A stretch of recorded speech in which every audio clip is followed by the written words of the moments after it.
All right, so I'm just going to backtrack a little bit because I provided you with a few wrong pieces of information. Um, I had mentioned last time that like eventually we would involve the family, and the family needs to be involved in some way from the beginning. So you've had orientation with Joey's mom, probably not a home visit. Today, okay. Well, that's a perfect place to start because I know that you guys ask about what their goals are for their children. And so that's a really important piece of it too, is to figure out what exactly they want for their child, short term, long term, and all of that. So we can also be focusing on the same goal, short term goals at least. And so that's a perfect starting point just to make sure you get a specific goal from them. And then I also had introduced the functional behavior assessment. And I had said that we do this first because that was my impression of it. But actually, we don't do that first. What we do first is the behavior rating scale, which we've already been touching on. And then after collecting data for a few days, then we will do the functional behavior checklist.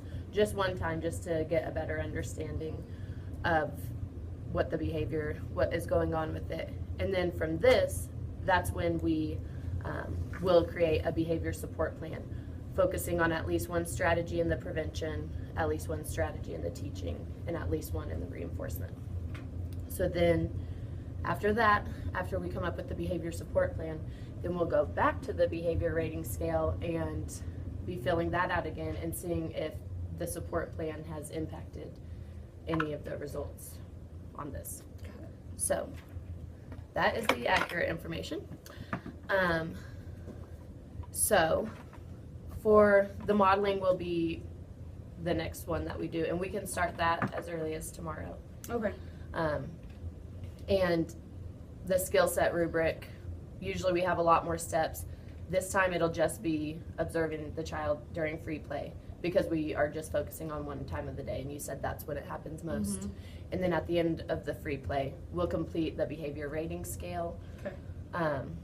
And the modeling will be a little weird, but we'll just be sitting here talking about what we observed, just little observations. And we can even be writing little observations down here. Anything that like strikes you as, oh, whoa, that was weird, or oh, that seems to be happening a lot. Just any type of observations. And also just like what happens before and after, which we also have been talking about, trying to identify triggers and what he's getting out of it. Okay.